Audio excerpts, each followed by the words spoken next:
Hermanos, dice la palabra de Dios, Santiago 1, del 1 al 4, va a aparecer ahí en la pantalla, espero si lo puede encontrar Leandro en la nueva traducción viviente, Santiago 1, del 1 al 4, porque no está en la presentación, pero miren, Leandro es muy rápido, ahí está. Dice la palabra de Dios de la siguiente manera: yo, Santiago, esclavo de Dios y del Señor Jesucristo, escribo esta carta a las 12 tribus, los creyentes judíos que están dispersos por el mundo. Reciban mis saludos. Amados hermanos, cuando tengan que enfrentar cualquier tipo de problemas, considérenlo como un tiempo para alegrarse mucho. Porque ustedes saben que siempre que se pone a prueba la fe, la constancia tiene una oportunidad para desarrollarse. Así que dejen que crezca, pues una vez que la constancia se haya desarrollado plenamente, serán perfectos y completos y no les faltará nada. Siempre que comenzamos una serie de predicaciones y comenzamos el estudio de un libro de la Biblia, yo siempre comienzo a darles un poquito de contexto, porque el contexto, hermanos, siempre es importante. El contexto es importante para saber por qué Santiago escribe lo que va a escribir en esta carta. Entonces, es lo que voy a hacer al inicio. Voy a darles un poquito de contexto. Espero que no se me duerman, sino más bien vayan tomando datos importantes. Yo espero que vayan tomando notas y que vayan tomando fotografías, porque el contexto siempre es importante. Pero antes de eso, déjenme orar, hermanos, para que el Señor nos bendiga. Gracias, Señor, porque yo sé, Señor, que tú obras a través de tu palabra, Señor. Tu palabra es poderosa, Señor. Tu palabra es la que alimenta a tu pueblo. Señor, a pesar de mis imperfecciones, yo sé, Señor, que el poder no está en mí. El poder, Señor, está en tu palabra. Bendice, Señor, a mis hermanos. Alimenta, Señor, sus vidas. Gracias, Dios, por tu palabra. Te alabamos en Cristo Jesús. Amén. Amén. Hermanos, bien, hablemos un poquito del contexto del libro de Santiago. Miren, en primer lugar, tenemos que hablar acerca del autor de este libro de Santiago. Y el autor no es otro que el que tiene el nombre de este libro. ¿Cómo se llama? Santiago, ¿verdad? Entonces, el libro es de Santiago, la carta la escribe Santiago. El detalle es, ¿cuál Santiago? ¿Cuál Santiago? Porque en la Biblia encontramos por lo menos 4 Santiagos. 4 Santiagos encontramos nosotros en la Biblia. Entonces, ¿cuál Santiago? Miren, está Santiago el mayor, que es el hermano de Juan el apóstol. Santiago, el hermano de Juan, a quien Herodes va a mandar a matar ahí en el año más o menos 44 después de Cristo. Eso lo vimos el año pasado, ahí en Hechos capítulo 12, cuando Herodes manda a matar a Jacobo o a Santiago. Jacobo y Santiago son el nombre de la misma persona. Entonces, si usted escucha Jacobo o Santiago, son nombres sinónimos.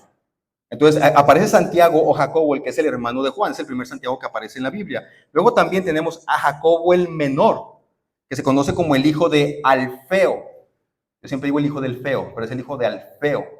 Y este Santiago, el menor, es también apóstol de Jesús. Entonces, Jacobo el mayor o Santiago el mayor, Santiago el menor, ambos son apóstoles de Jesús. O sea, entre los apóstoles había 2 Santiagos o 2 Jacobos. Jacobo el hermano de Juan y Jacobo hijo de Alfeo. Luego más vamos a encontrar también otro Santiago que va a ser el padre de Judas Tadeo, otro de los apóstoles de Jesús. Este Santiago no es apóstol de Jesús, sino que es el padre del apóstol de Jesús que se llama Judas Tadeo. No es Judas Iscariote es el que se ahorcó, ¿ok? Entonces, encontramos pues estos 3 Santiagos. Y hay un cuarto Santiago más que se le conoce en la tradición como Santiago el Justo, que vendría a ser el medio hermano de Jesús. Entonces, ¿cuál de estos 4 Santiagos escribieron el libro de la Biblia? Bueno, es este último Santiago, el hermano de Jesús. El último Santiago es el que va a venir a escribir el libro que vamos a empezar a estudiar ahora, el autor de esta carta. Ahora, ¿por qué decimos que era medio hermano de Jesús? Bueno, pues porque compartían la misma madre, pero diferente padre. Sabemos que Jesús fue hijo de María, sabemos que Santiago o Jacobo es hijo de María, sabemos que Judas es hijo de María también, pero Jesús no era hijo de José. Según entendemos en la palabra de Dios, Jesucristo fue concebido por medio del Espíritu Santo. Fue un hecho milagroso el hecho de la concepción de Jesucristo. Entonces, por eso algunos decimos es medio hermano de ellos, aunque en algunas culturas se dice que si son hijos de la misma madre, son hermanos, ¿no? Es lo que dicen algunos. Si son de diferente padre, eso no importa, son hijos de la misma madre, son hermanos. Pero si son hijos de diferente madre, pero del mismo padre, ahí sí decimos que son medios hermanos. Pero bueno, digamos lo que son medios hermanos porque no descienden todos de Jesús. Hermanos, aquí podemos anotar algo. Jesucristo tenía hermanos. Por eso nosotros como cristianos no defendemos o no creemos en alguna enseñanza que luego se da acerca de la perpetua virginidad de María. Porque Jesucristo tuvo hermanos según la carne, hijos de María. Mateo 13:55 nos va a dar los nombres de los medios hermanos de Jesús. Ahí en Mateo 13:55 se va a mencionar a Santiago, José, Simón y Judas. Entonces Santiago es el que estamos hablando hoy, medio hermano de Jesús. También en ese texto se nos dice que Jesucristo tuvo hermanas. No nos dice cuántas, ni nos dice los nombres de ellas, pero dice hermanas, así que por lo menos tenían que ser cuántas. Exacto, hermano, póngale una estrellita aquí al hermano Ramos, porque si es en plural, mínimo tienen que ser dos, pueden ser tres o cuatro, pero mínimo dos. Entonces, si se nos menciona el nombre de 4 varones y se nos dice que tenía hermanas, por lo menos 2, entonces tenemos que decir que Jesucristo por lo menos tuvo 6 medios hermanos. Una familia un tanto numerosa para el número de hoy, ¿no? Ahora que ya nomás quieren tener de uno. Bueno, es una familia un tanto numerosa. Otra cosa, hermanos, que podemos decir de los hermanos y la madre de Jesús, fíjense bien, es que en un principio ellos no creían que Jesucristo fuera el Mesías. Ellos no lo creían. Inclusive se nos dice en el texto en Marcos 3:21, fíjense bien, en Marcos 3:21 se nos llega a decir que los parientes de Jesús, mientras él estaba haciendo su ministerio, consideraron que estaba fuera de sí. O sea que estaba un tanto loco y querían llevárselo. Eso lo encuentras tú en Marcos 3:21. Entonces, al inicio del ministerio de Jesús, su familia no creía en que él fuera el Mesías. Pero una vez que su familia tiene un encuentro con Jesucristo resucitado, comienzan a creer que él verdaderamente es el Mesías. Porque la familia fue testigo de su muerte. Dice la palabra de Dios que ahí estaba María entre las mujeres que vieron morir a Jesús. Pero también su familia fue testigo de su resurrección. Y en 1 Corintios 15:7, Pablo nos va a decir que Jesucristo se le pareció a Santiago, a su hermano. Jesucristo se le apareció a Santiago y entonces a partir de ese momento sabemos que Santiago comenzó a creer en Jesucristo.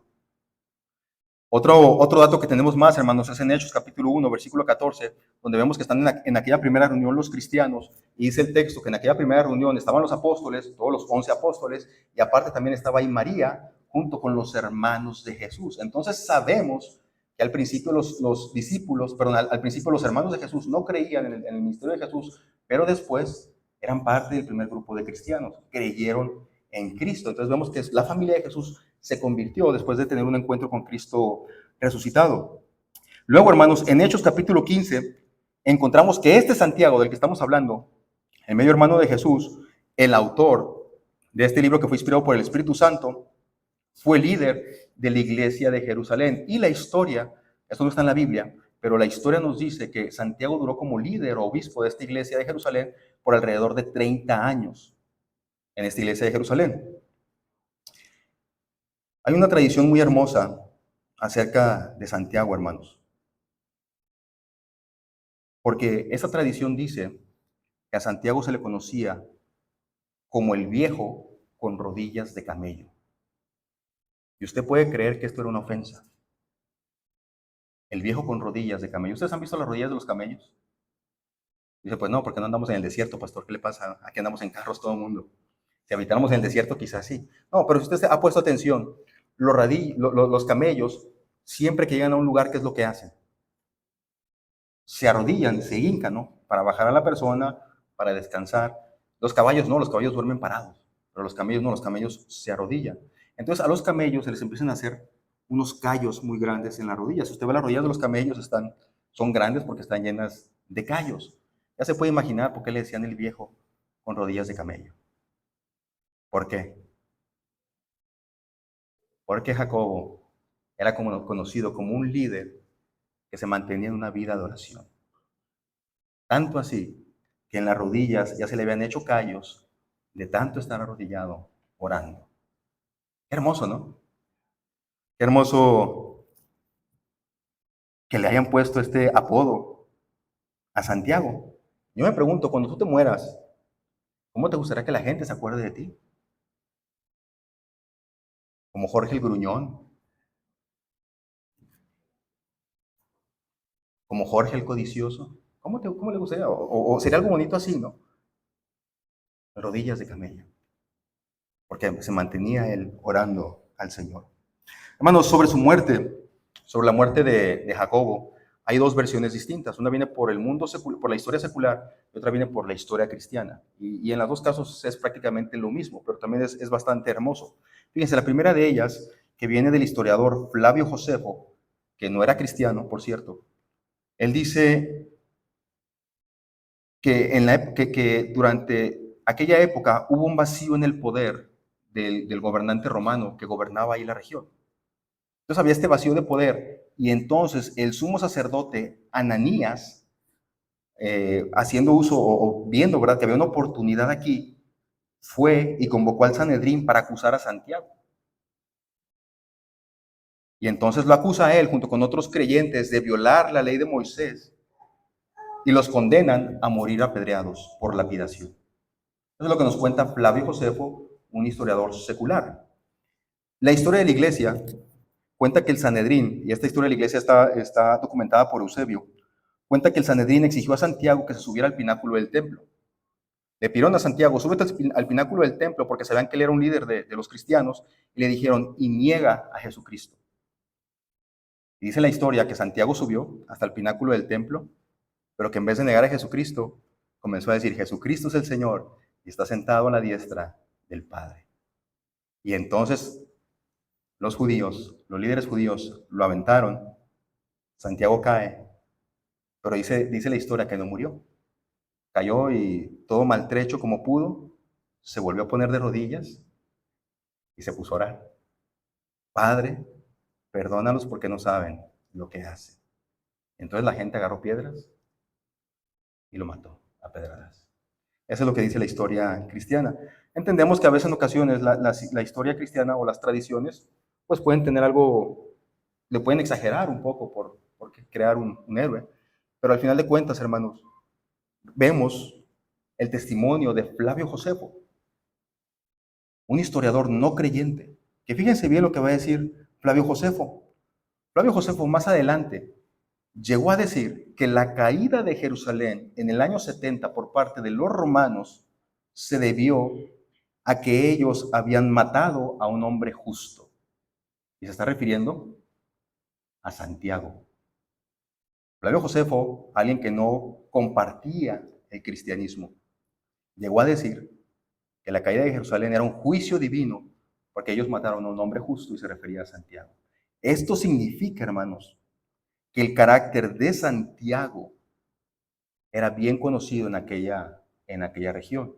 Por eso luego más adelante se le va a conocer como Santiago el Justo. Otra vez, hermanos, qué hermoso, ¿no? Que la gente te pudiera conocer con un apodo de esa manera. ¿Cómo te conoce la gente que te rodea a ti? En tu trabajo, en tu escuela, ¿cómo te conocen? Por lo menos saben que eres cristiano.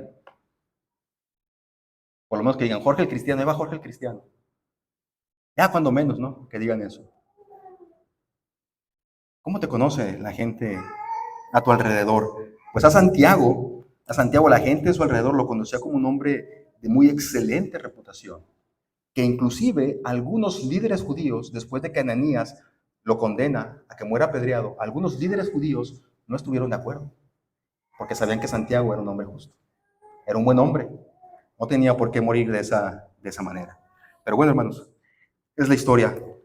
Bien, hermanos, la fecha de esta carta, hermanos, es más o menos alrededor del año 45 después de Cristo. Eso significaría que este libro o esta carta es la carta más antigua que nosotros tenemos del Nuevo Testamento. La carta más antigua en haber sido escrita. Es importante que sepamos eso, hermanos. Recuerden que nuestras Biblias no están ordenadas en orden cronológico, no están acomodadas en orden cronológico. Entonces, Santiago va a ser la primera carta escrita del Nuevo Testamento. Ahora, pongan atención aquí, porque se me van a perder un poquito.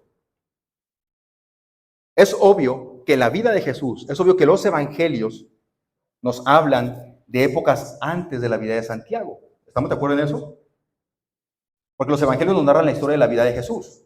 Y la historia de Jesús ocurrió antes de la vida de Santiago. Pero los evangelios no fueron escritos antes de la carta de Santiago. ¿Tiene sentido eso? O sea, los evangelios fueron escritos después, pero están narrando eventos anteriores. Entonces, la primera carta o el primer libro del Nuevo Testamento en haber sido escrito es esta carta, es la carta de Santiago, en el año 45 después de Cristo. Si acomodamos a Santiago en el libro de los Hechos, ya que vimos el libro de los Hechos, ustedes imagínense el libro de los Hechos, vayan a Hechos capítulo 12, a Hechos capítulo 15, y ahí en medio de estos capítulos va a estar el libro de Santiago. Más o menos para que lo vayan acomodando históricamente. Santiago entonces va a estar aquí en medio de Hechos 12 y en medio de Hechos 15. ¿A quién le está escribiendo Santiago, hermanos? En el versículo 1 que acabamos de leer, claramente dice la palabra de Dios: yo, Santiago, esclavo de Dios y del Señor Jesucristo, escribo esta carta a las 12 tribus, a los creyentes judíos que están dispersos por el mundo. Entonces, Santiago está siendo muy claro aquí a quién le está escribiendo. ¿Le está escribiendo a quién? A creyentes con un pasado judío, creyentes judíos, y las llama inclusive las 12 tribus. Hermanos, si ustedes recuerdan, cuando estuvimos viendo el libro de Hechos, en Hechos capítulo 8 vimos que los cristianos, los primeros cristianos tenían un trasfondo judío. Es decir, el cristianismo comenzó dentro del judaísmo. Judíos comenzaron a convertirse al cristianismo. Y entonces, estos cristianos que se convirtieron del judaísmo comenzaron a sufrir persecución de entre sus propios paisanos judíos por haberse vuelto cristianos. Y entonces los cristianos tuvieron que huir de Jerusalén. Los primeros cristianos no fueron perseguidos únicamente para encarcelarlos. Hermano, los primeros cristianos sufrieron persecuciones de muchas clases distintas. Una persecución que los obligó a huir porque eran marginados de muchas maneras. Fíjese bien, si tú como cristiano tenías un negocio, los judíos tenían prohibido comprarte a ti, porque te habías convertido al cristianismo. Si tú como cristiano necesitabas trabajo, los judíos tenían, ¿cómo se llama? No podían ellos contratarte a ti. Los judíos tenían prohibido contratarte a ti porque eras cristiano. Tu familia judía te desheredaba, cortaban lazos e inclusive, esto es interesante, e inclusive algunos padres llegaban a organizar funerales en tu nombre, estando tú con vida. Una manera de decir, para nosotros tú ya estás muerto.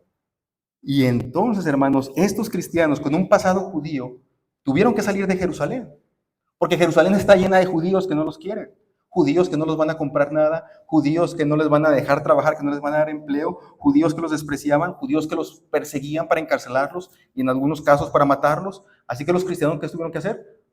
Tuvieron que huir, tuvieron que salir huyendo.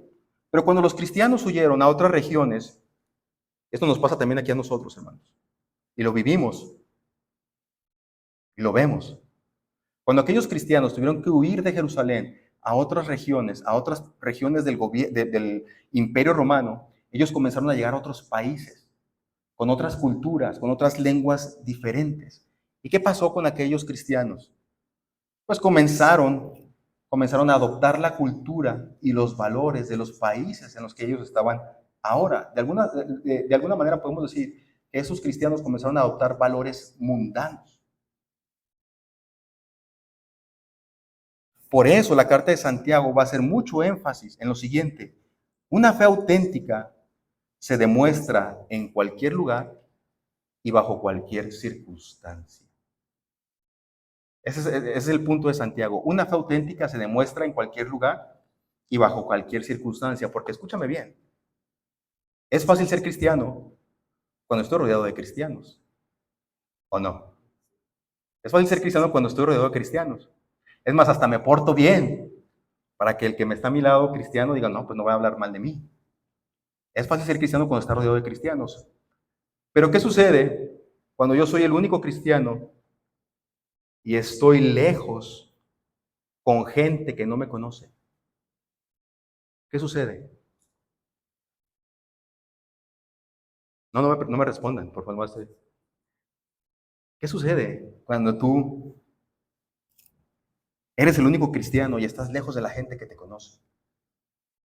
Yo conocía historias, ¿verdad? Cuando estaba allá en México. Y luego estuve sirviendo un tiempo allá en el estado de Oaxaca.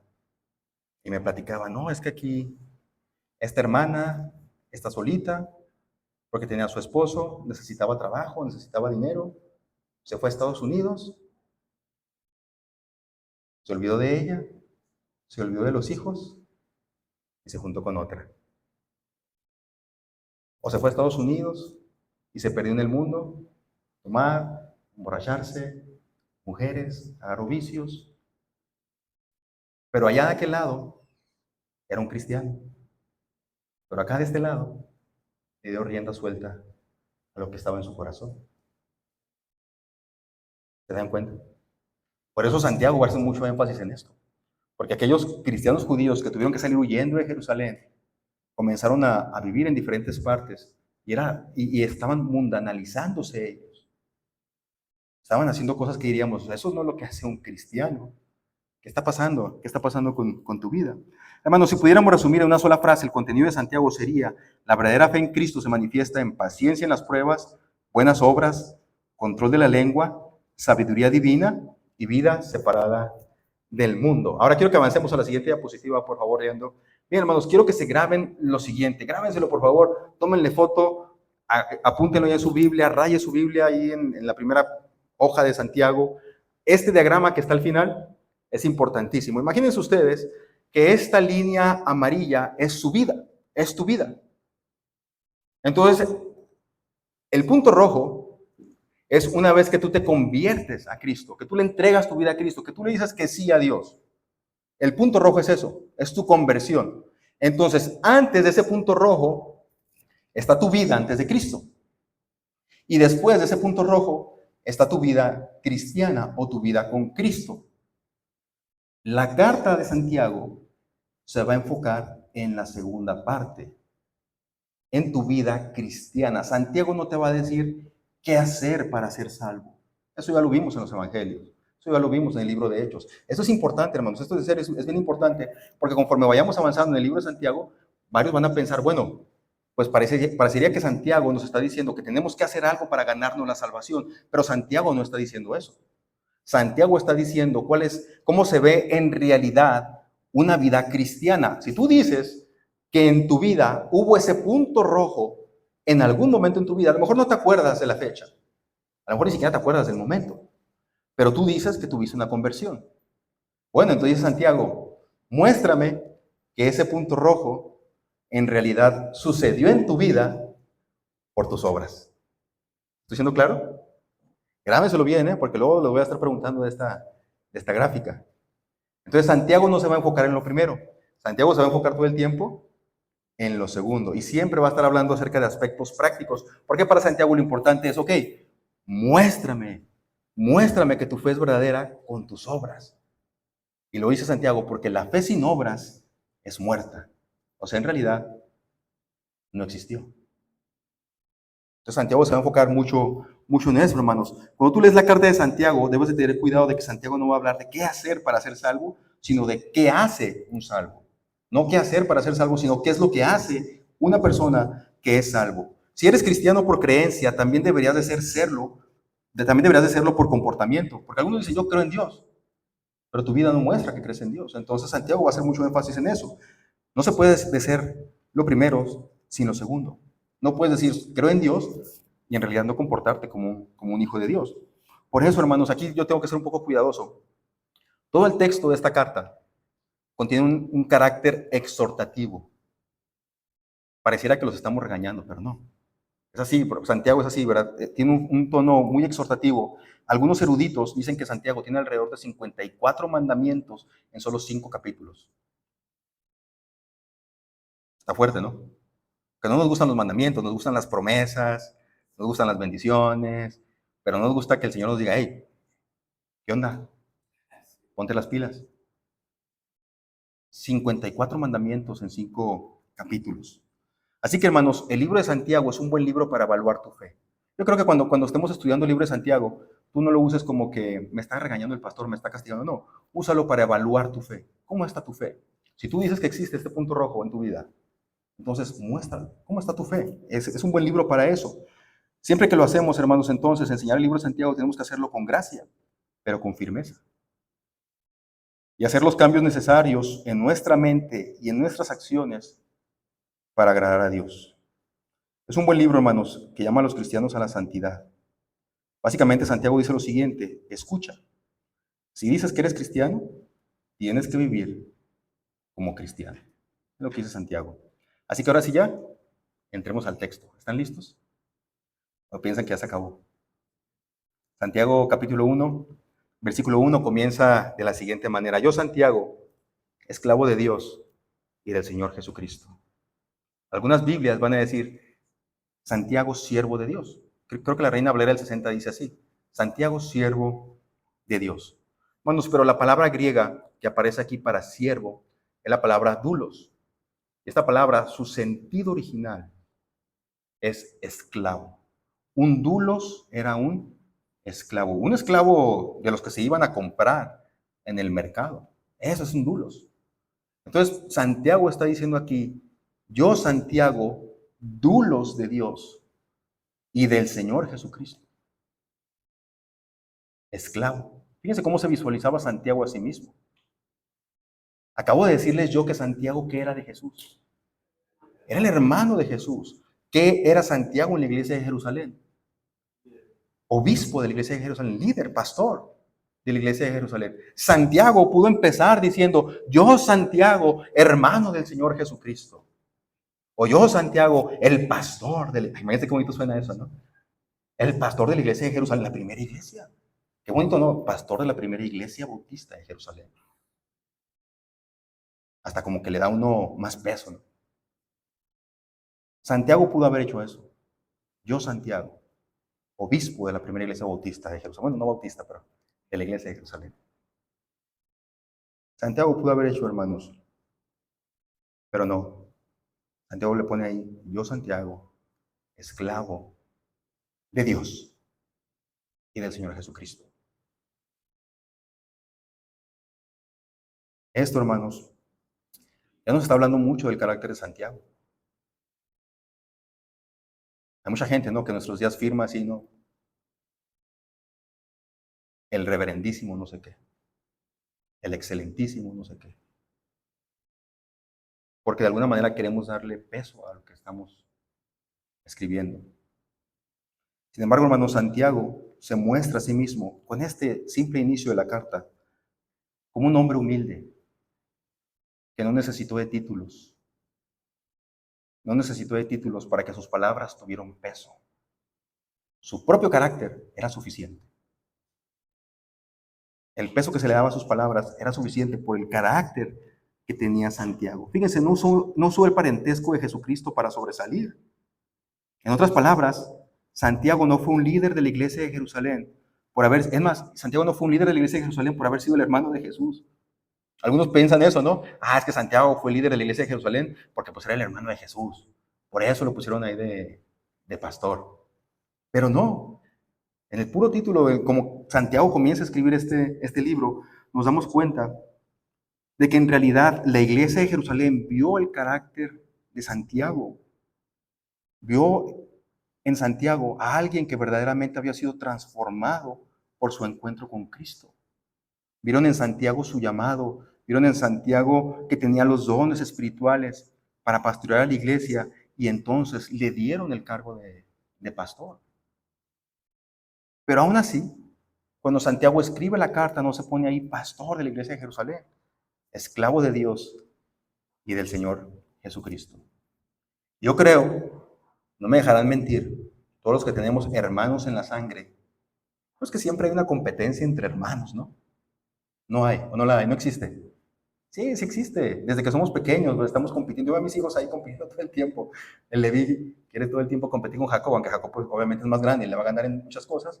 Pero desde pequeño Levi está ahí compitiendo, a ver quién corre más rápido, a ver quién me trae primero. Le digo: ay, mijo, tráigame esto. Salen corriendo los dos a ver quién gana primero a traer las cosas. Todo el tiempo están compitiendo. Pero fíjense aquí Santiago es con Jesús. Y Santiago llega a reconocer a Jesús como superior a él. Él es el Hijo de Dios, es el Mesías. Y lo reconoce y dice esclavo de Dios. Y no dice y de Jesús, dice del Señor Jesucristo.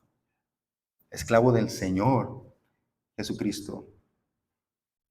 Entonces, hermanos, Santiago, que asimismo se describe como un esclavo de Jesús, les escribe a cristianos de su pueblo judío que han sido dispersos por la persecución y les está hablando a ellos.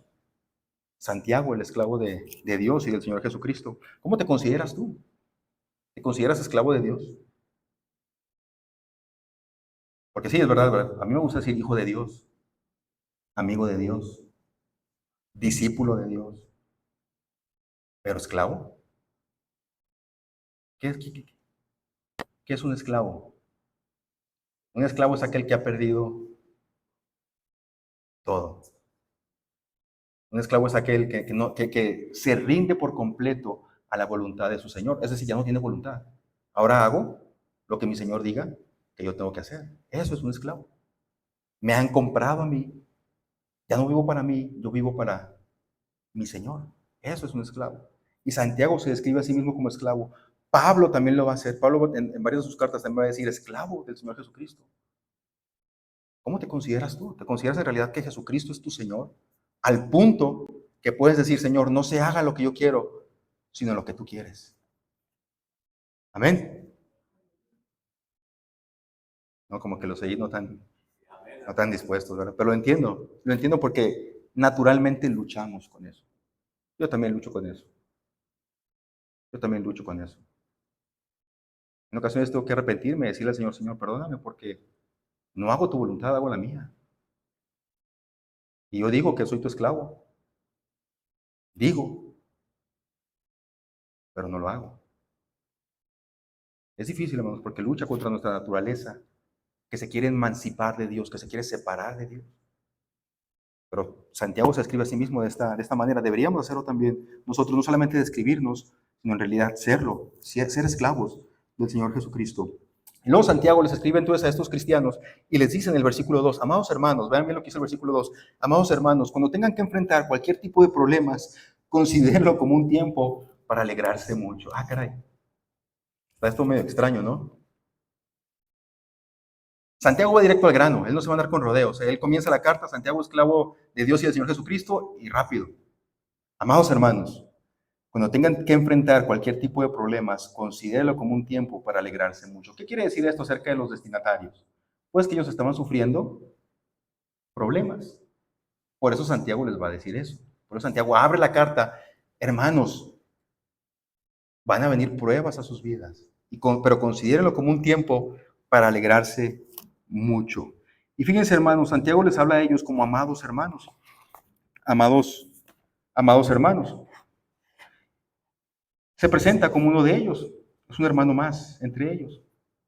Y en primer lugar, hermanos, les dice que al enfrentar problemas deben de considerarlo como un tiempo para qué cosa, para alegrarse mucho. ¿Quién de nosotros se alegra cuando tiene problemas?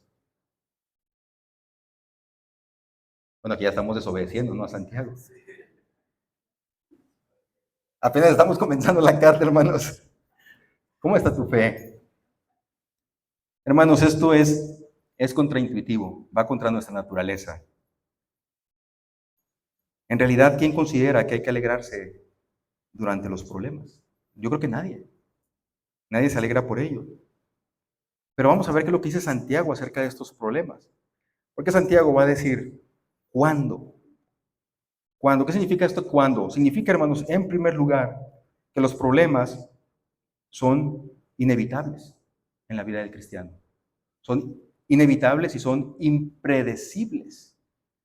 Tú no sabes cuándo van a suceder, simplemente suceden. En segundo lugar, Santiago dice que son problemas, no dice problema, o pruebas. Entonces, ¿cuántas son? No dice cuántas, pues por lo menos tienen que ser dos, por lo menos, ¿verdad? Pero sabemos por experiencia propia que no es una prueba, son muchas pruebas, son numerosas. Entonces Santiago está diciendo, son inevitables, son impredecibles, pero también son numerosas. Hermanos, están pasando y van a pasar por pruebas. Y también dice Santiago que son diversas. Eso significa que son de cualquier tipo de pruebas. Hermanos, para el cristiano los problemas no son una posibilidad, son una realidad. Si tú eres creyente en Cristo, tú sabrás que desde que aceptaste a Cristo, tu vida no dejó de tener problemas, sino que en realidad empezaste a ver más problemas. Jesucristo y los escritores del Nuevo Testamento nunca prometieron una vida libre de problemas para los creyentes. Lo que sí nos prometen es la presencia de Dios en nuestras vidas durante las pruebas. Esto es un mensaje, hermanos, que luego se ha difundido malamente por una enseñanza antibíblica, que de pronto dicen, ven a Jesús y no tendrás entonces ningún problema.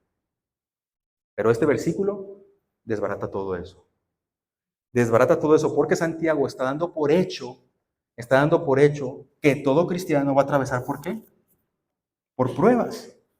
Todo cristiano va a atravesar por pruebas, hermanos. Hermanos, atravesamos diferentes clases de pruebas. Enfrentamos pruebas en el mundo, nos enfrentamos a pruebas en las relaciones, nos enfrentamos a pruebas de la salud, nos enfermamos, nos enfrentamos a pruebas cuando tenemos carencia económica, nos enfrentamos a pruebas cuando no tenemos trabajo.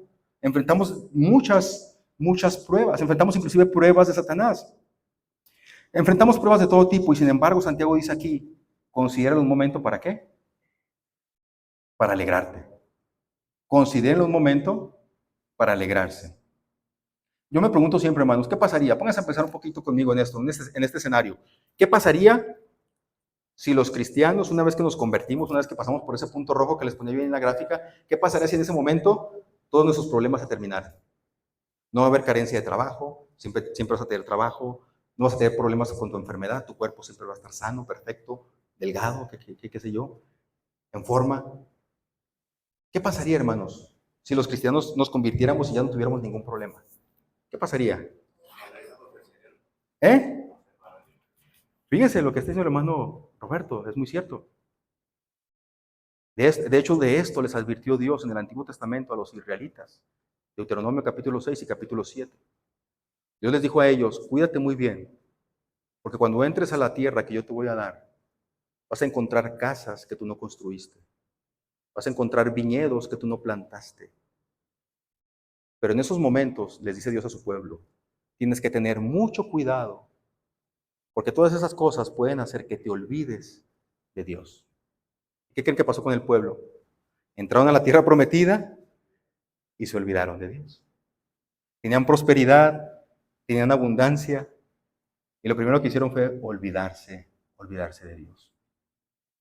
Esa es una cosa que pasaría. Seguramente como cristianos cambiaríamos las bendiciones, cambiaríamos a Dios por las bendiciones de Dios.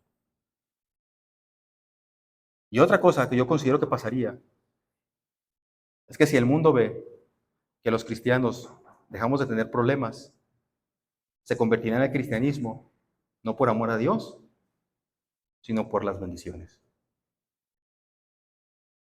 Por eso es que Dios nos permite atravesar por pruebas.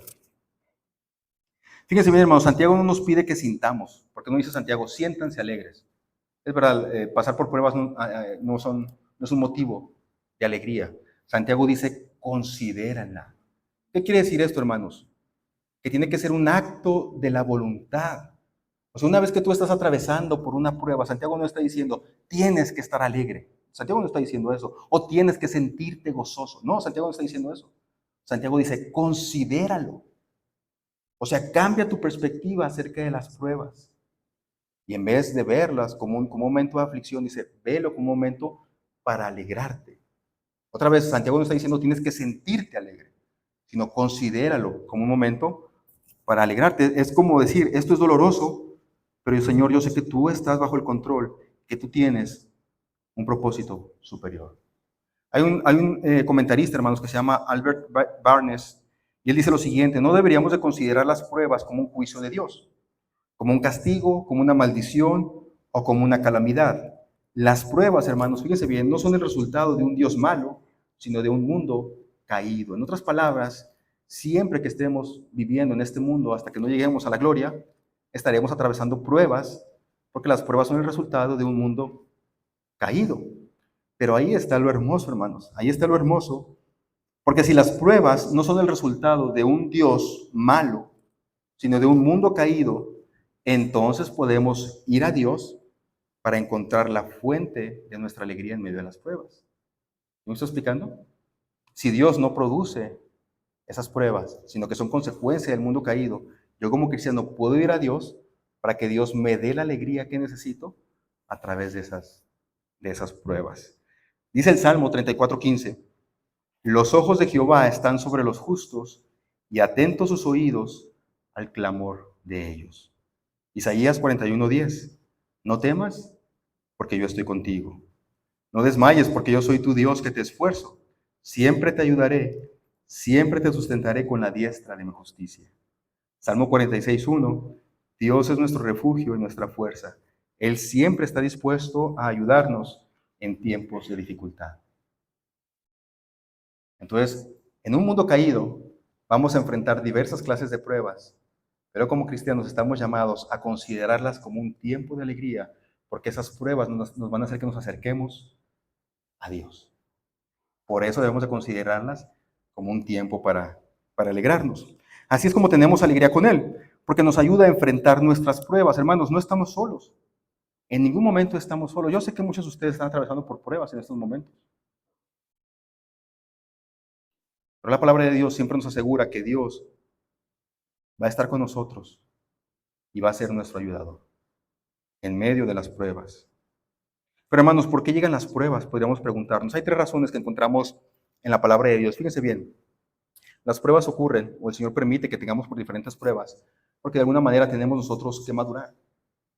Como cristianos tenemos que madurar. Las pruebas nos hacen crecer espiritualmente, forjan nuestro carácter y nos enseñan también a perseverar. Entonces tenemos que madurar y entonces las pruebas Dios las permite para que como hijos de Dios vayamos nosotros madurando en nuestro carácter. Solemos acercarnos y depender mucho más de Dios en momentos malos que en buenos. ¿Cuántos de nosotros somos agradecidos con Dios por todo lo que nos da? Honestamente. Sí, yo sé que lo somos, pero yo creo que no somos lo suficientemente agradecidos por todo lo que nos da. Pero cuando vienen problemas a nuestras vidas, cuando viene una enfermedad, de esas que nos tumban, cuando vienen problemas familiares, esas peleas fuertes con tu esposo o con tu esposa, cuando vienen problemas con tus hijos, ¿qué es lo que haces? Ahí en realidad vas a buscar a quién? A Dios. Por eso las pruebas nos ayudan a madurar nuestra relación con Dios, a depender más de Dios. A veces las pruebas también son para nuestra corrección. Porque como cristianos, aún siendo creyentes, tomamos muchas malas decisiones. Seamos honestos. Tomamos malas decisiones y entonces acarreamos las consecuencias de nuestras malas decisiones. Dios permite que atravesemos por aquella prueba para corregirnos, porque como un buen padre corrige a sus hijos. Pero también las pruebas, hermanos, son para dirigirnos. En ocasiones pasamos por momentos difíciles sin haber hecho nada malo, sin haber tomado una mala decisión. Y simplemente Dios utiliza aquella dificultad, aquello que le llamo una prueba, para dirigir mi vida a un propósito mayor que yo aún no logro ver. Entonces también Dios utiliza las pruebas para dirigirnos. Y luego Santiago, hermano, va a decir en el versículo 3, ¿cuál es el propósito de las pruebas? Dice el versículo 3, porque ustedes saben que siempre que se pone a prueba la fe, la constancia tiene una oportunidad para desarrollarse. Recuerden, hermanos, el punto rojo. ¿Se acuerdan del punto rojo? Acuérdense que Santiago está hablando de la vida cristiana, no está hablando de la vida antes de Cristo. Entonces, pensando en esto, las pruebas no producen fe en nosotros. Las pruebas revelan la fe que en realidad tenemos nosotros. Porque no estamos hablando de nuestra vida antes de Cristo. Dios sabe que tenemos fe. Dios sabe que confiamos en Jesucristo. Dios sabe que le entregamos nuestra vida. Pero entonces la prueba no crea la fe, en realidad la revela. Las pruebas no tienen el poder de generar fe en el corazón de una persona. Eso lo hace la palabra de Dios. El propósito de la prueba es exponer lo que ya está ahí. Dios no permite la prueba porque Él ignore cuánta tienes. La permite porque tú no sabes cuánta fe tienes hasta que todo se pone difícil. Ahí es cuando se ve realmente cuánta fe tiene. Entonces, tu reacción bajo presión es el termómetro de tu verdadera confianza en Dios. ¿Cómo reaccionas a las pruebas? ¿Reaccionas a las pruebas viéndolas como un momento para alegrarte? ¿O reaccionas a las pruebas como un momento para enojarte con Dios? Si reaccionas a las pruebas como un momento para enojarte con Dios, eso significa que tu fe tiene que madurar. Pero eso es bueno, hermanos, porque Dios nos está mostrando dónde está nuestra debilidad, para que crezcamos, no para que nos quedemos en el mismo lugar. Luego Santiago va a decir que las pruebas producen en nosotros, ¿qué cosa? Constancia. Creo que la Reina Valera del 60 dice paciencia.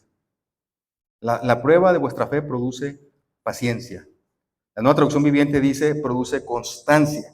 Siempre que se pone a prueba la fe, la constancia tiene una oportunidad para desarrollarse. Aquí se utiliza una palabra en el griego, que es la palabra upomone. Y esta palabra, hermanos, que es traducida como paciencia en algunas versiones de la Biblia, en realidad tiene que ver más con la constancia. Es como un atleta que está corriendo un maratón y que está a punto de llegar a la meta. Entonces las piernas se le cansan por completo y cree que ya no puede correr más. Entonces ahí es donde tiene que sacar la constancia. Donde tiene que continuar. Tiene que dar lo que decimos el último aliento. Y de pronto se van a dar cuenta los atletas que de pronto cuando ellos cruzan ese momento en el que se sentían súper cansados, como que se vuelven a renovar. Ellos hablan de eso.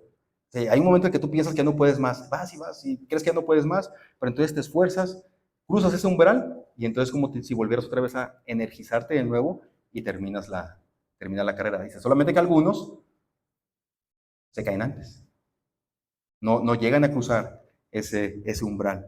Entonces, hermanos, aquí cuando Santiago está diciendo que la fe produce, la prueba de nuestra fe produce esta constancia, no se está hablando de una actitud pasiva. Como, pues estoy pasando por esta prueba, aquí voy a esperar pacientemente a que el Señor me haga pasar por esta prueba. No, se produce constancia. En otras palabras, Santiago está diciendo que cada vez que tu fe es puesta a prueba, es para que tú seas más constante en qué cosas. En buscar a Dios. En buscar a Dios. ¿Estás pasando por una prueba? ¿Estás buscando a Dios? ¿Estás orando más? ¿Estás leyendo más tu palabra? ¿O simplemente dices, no, pues ya, al final de cuentas Dios tiene el control de todo, yo ahí me voy? Si tú estás en el segundo caso, entonces no vas a obtener el resultado que Santiago dice que vas a obtener. O sea, tu fe no va a producir constancia porque no lo estás tomando con la actitud correcta. La actitud correcta es que una vez que viene la prueba, me acerco más a Dios, busco más de Dios, oro más, leo más mi Biblia, me congrego para que mi fe entonces empiece a madurar. En otras palabras, hermanos, esta palabra, upomoneo, significa que voluntariamente, yo comienzo a buscar más a Dios. Constancia. El peligro de responder mal o de la manera incorrecta es real. Si en lugar de responder con fe, respondes con incredulidad, queja o amargura, la prueba no va a producir constancia, sino todo lo contrario. Te vas a desgastar espiritualmente.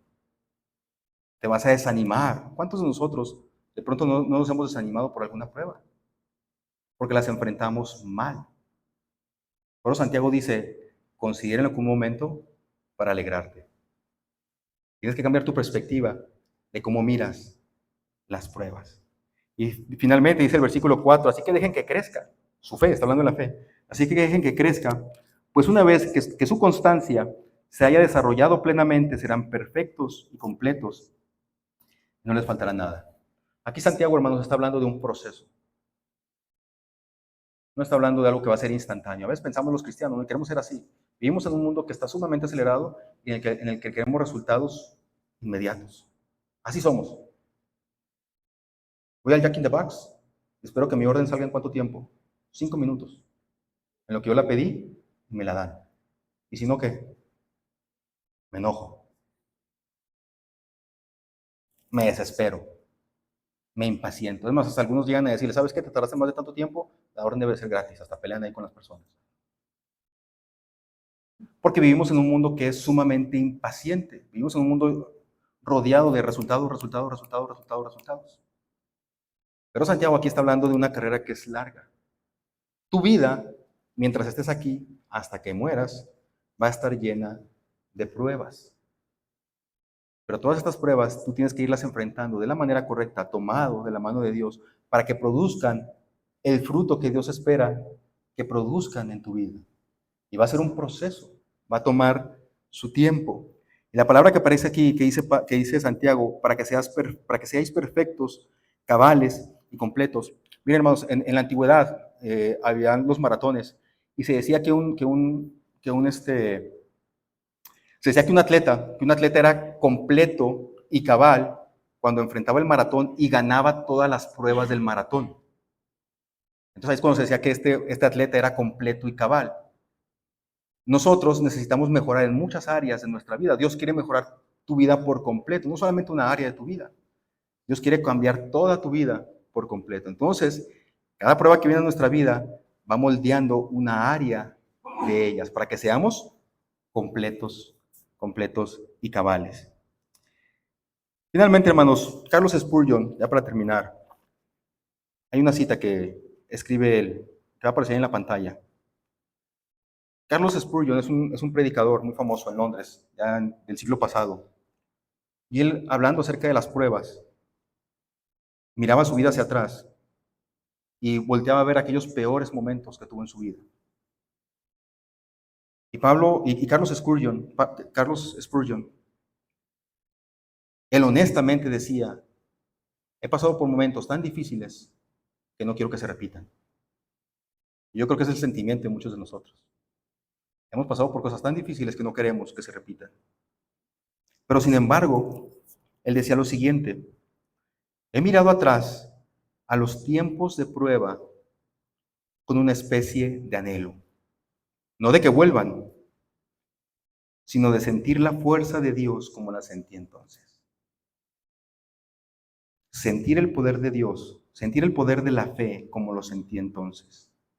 Colgarme del brazo poderoso de Dios como me colgué de él entonces.